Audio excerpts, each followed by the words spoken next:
Lundi 19 septembre 2022, vous êtes la première production de la revue de presse sur Satellite 24 Télévision. Santé vous saluer si vous êtes sur le ciel de Mbalmayo, de Djoum, d'Endom, de Douala, de Adamawa et bien sûr de Garoua. Vous êtes sur la télévision de l'excellence et nous allons débuter une autre revue de presse avec le quotidien Mutation qui s'intéresse à l'affaire Coq Sportif, lettre ouverte au Premier ministre. C'est le grand titre de Mutation ce matin, suite à la série d'audiences accordée à Yaoundé à des officiels de la firme française. Un membre du comité exécutif de la Fédération camerounaise de football rompt le silence. C'est l'un des dossiers que vous offre le quotidien Mutation ce matin. C'est en lire en page 12. Mutation s'intéresse sur le terme des très hautes instructions du gouvernement employées depuis quelques mois déjà et nous titre Vérité et faux départ. C'est le grand dossier du quotidien Mutation ce matin. C'est en lire en page 10 du quotidien Mutation. Poursuivons ce matin avec Cameroun Tribune qui s'intéresse aux obsèques de la reine Elisabeth II. Paul Biya représenté, c'est le titre de Cameroun Tribune ce matin. Invité aux cérémonies prévues ce lundi 19 septembre à Londres, le président de la République a désigné le Premier ministre chef du gouvernement pour l'y représenter. Joseph John Gouté a quitté Yaoundé vendredi dernier. À cet effet, c'est en lire en page 3 sur ce déplacement du Premier ministre qui représente son Excellence Paul Biya, président de la République du Cameroun, aux obsèques de la reine Elisabeth II. Poursuivons avec toujours Cameroun Tribune, la campagne qui s'intéresse aux Lions Indomptables qui débutent leur stage ce jour du côté de Séoul en Corée du Sud. Le collectif de Rigobert Song aura 2 matchs à jouer pendant cette période de FIFA allant du 23 au 27 septembre respectivement. Ils joueront respectivement face à l'Ouzbékistan et termineront cette période de FIFA avec un match amical face à la Corée du Sud. Tout connaît des présents dans la tanière des Lions ce 19 septembre. C'est en lire en page 28 et 29 de Cameroun Tribune. Poursuivons avec Info à chaud qui s'intéresse aux exercices illégaux des activités du transport public et titre Yago au banc des accusés. L'entreprise est accusée par certains syndicats des transporteurs d'exercer illégalement dans la capitale camerounaise et économique et porte le chapeau de régler au gouvernement de régler ce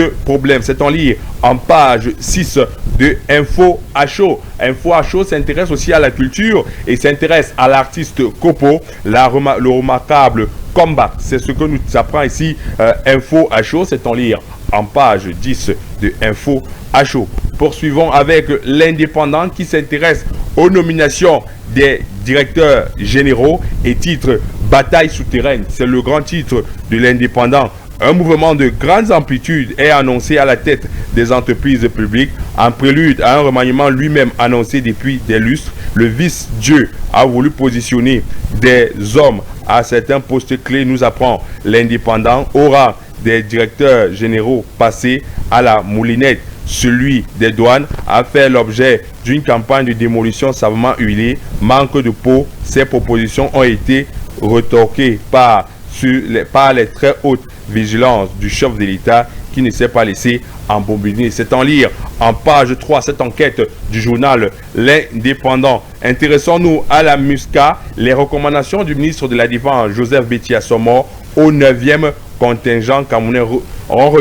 L'Indépendant revient sur cette cérémonie de remise du drapeau camerounais. C'est en lire en page 5 de l'Indépendant. L'Indépendant s'intéresse à la relation France-Cameroun et nous apprend le nouvel ambassadeur du Cameroun, le nouvel ambassadeur français au Cameroun est un général d'armée, ancien directeur de l'Académie Saint-Cy et titre un marchand en mission. C'est en lire en page 8 de l'Indépendant ce matin. On s'intéresse au journal Le Témoin qui s'intéresse à la circulation dans la ville de Yaoundé, précisément à la sortie est de Yaoundé au quartier Nkwaban et titre Chapeau, monsieur le gouverneur. Nkwaba circule à nouveau. Le 31 août dernier, le gouverneur de la région du centre, Narcisse Paul Biya, lors d'une réunion tenue à la Sainte de la salle de conférence de la paroisse de Nkwaban a donné un ultimatum de 2 semaines aux usagers récalcitrants afin que ces derniers libèrent les emprises de la voie publique. Chose promise, chose faite.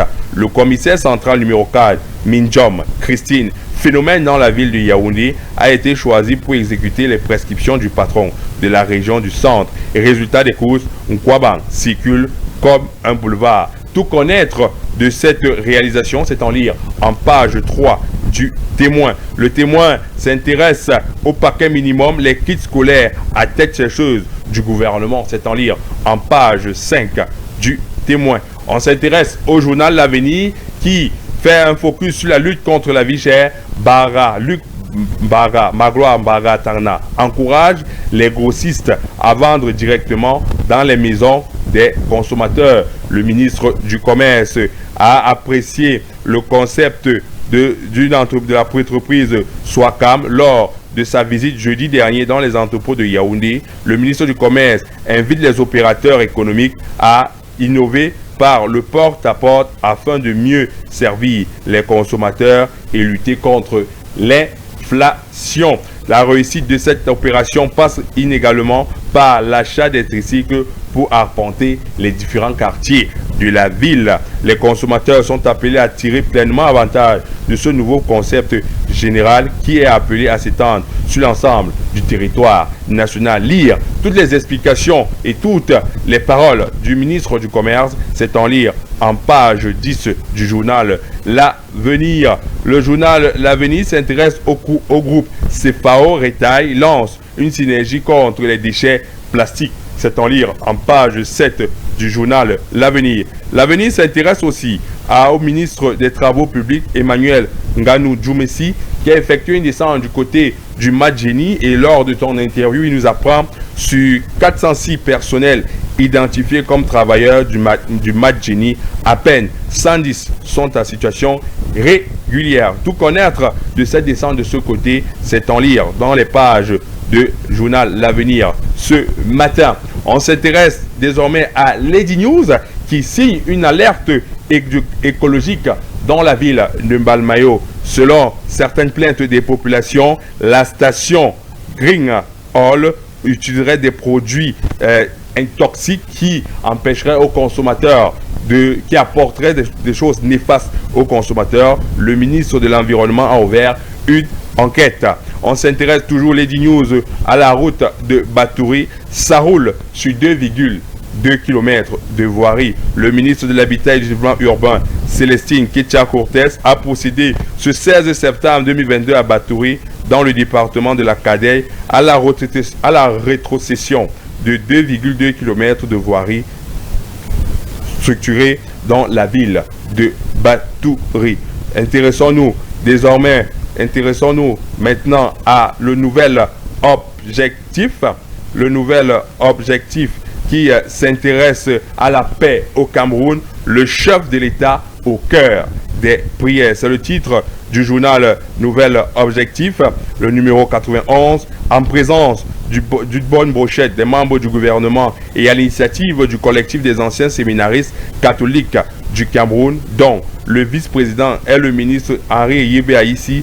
Une messe pontificale a été célébrée par Monseigneur Christophe Zoa, évêque de Sarmenema, et dédiée au président Paul Biya ce 17 septembre à Yaoundé. C'est en lire le grand dossier, c'est en lire en pages 5 et 9. Tout revenir sur cette messe pontificale célébrée du côté de Yaoundé. Le nouvel objectif s'intéresse à Léopold Maxime Ekor, un hiérarque du renseignement. C'est en lire en page 12 du journal Nouvel Objectif. On s'intéresse désormais à Génération Libre qui s'intéresse à prévenir les accidents routiers. Le Cameroun lance un projet de gestion et de suivi du transport interurbain. Yamne Driver, c'est le nom du projet pour les autorités combattre l'insécurité routière en amont en est désormais le maître mot. Le Cameroun poursuit ses efforts dans la lutte contre l'insécurité routière en misant davantage sur la technologie. Cette innovation est implémentée dans le cadre d'un partenariat public-privé entre l'État du Cameroun, l'entreprise Camtrack spécialiste de l'intégration des solutions de géolocalisation et la compagnie de téléphonie mobile MTN Cameroun. Tout connaître de cette nouvelle, de ce nouveau projet, c'est en lire en page 3 de Camer de la génération libre ce matin. Intéressons-nous à l'insertion socio-économique des jeunes. Le MIDJEC et Krama Association main dans la main. Tout connaître de ce partenariat, c'est en lire en page 7 de Génération Libre. Génération Libre s'intéresse au développement urbain bertois, célèbre la concrétisation des promesses du chef de l'État. Du côté de Bertois, le ministre Célestine Ketcha Cortés a procédé à l'inauguration de nouvelles infrastructures, notamment le nouveau parc Sembe du côté du palais de justice de Bertois, le nouveau marché moderne de Bertois qui a été inauguré de ce côté, la pose de la première pierre du marché historique de Bertois. Tout connaître de cette journée d'inauguration, c'est en lire en page 6 de Génération Libre. Intéressons-nous à la voix du centre qui s'intéresse au milieu carcéral, le calvaire des prisonniers politiques. C'est l'un des dossiers de la voix du centre. La première audience de l'affaire opposant les prisonniers du mouvement pour la renaissance du Cameroun au commissaire du gouvernement s'est tenue le jeudi 15 septembre 2022 à la cour d'appel du centre. Ils sont au total 46 militants du MRC détenus qui attendent leur passage devant le juge d'appel. D'après les enquêtes, ces militants opposants au président Paul Biya seraient détenus dans des conditions inhumaines. En effet, le site d'information indique que des prisonniers politiques subissent de mauvais traitements. C'est en lire dans les pages de la Voix du Centre ce matin. Poursuivons avec l'épreuve qui s'intéresse à la ville de Mbadjoun et titre SOS, il faut sauver les orphelins et veuves de Victor Fotso. C'est la grande exclamation de l'épreuve ce matin. Rien ne va plus depuis la mort du milliardaire de Mbadjoun. Voici 3 ans, le député Albert Kweche, Talom Justin et le maire David Kenye viennent de remettre 10 millions de francs à la famille comme leur contribution pour la rentrée scolaire.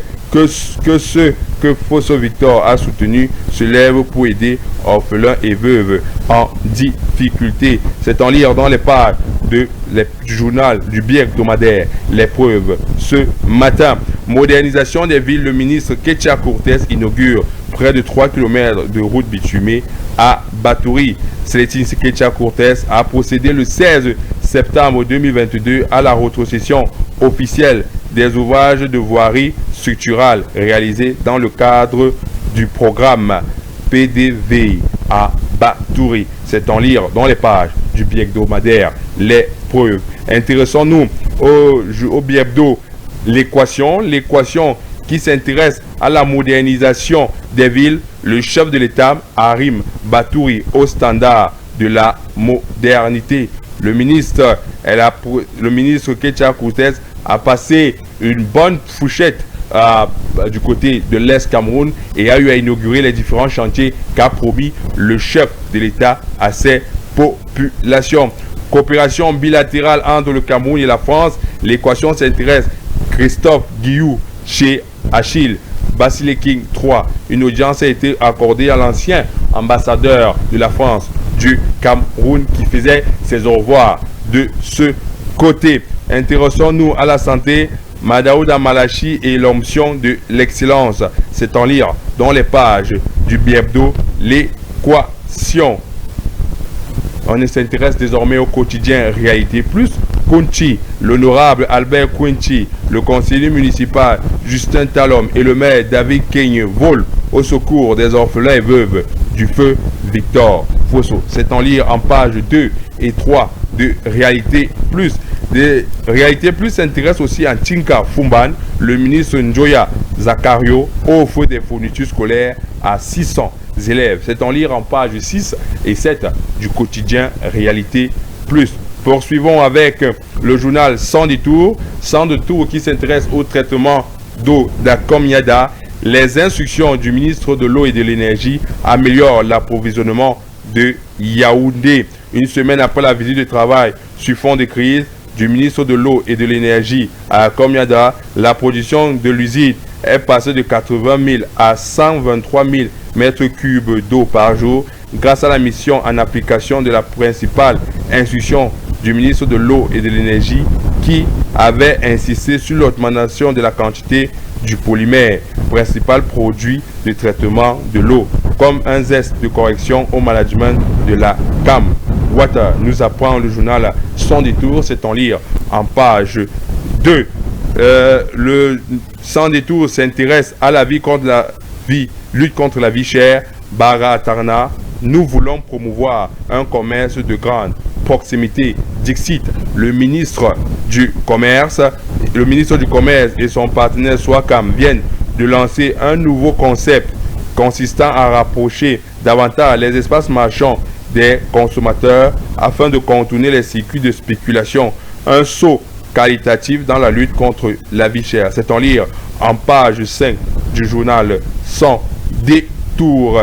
Le journal Sans détour s'intéresse à Mat Génie, 659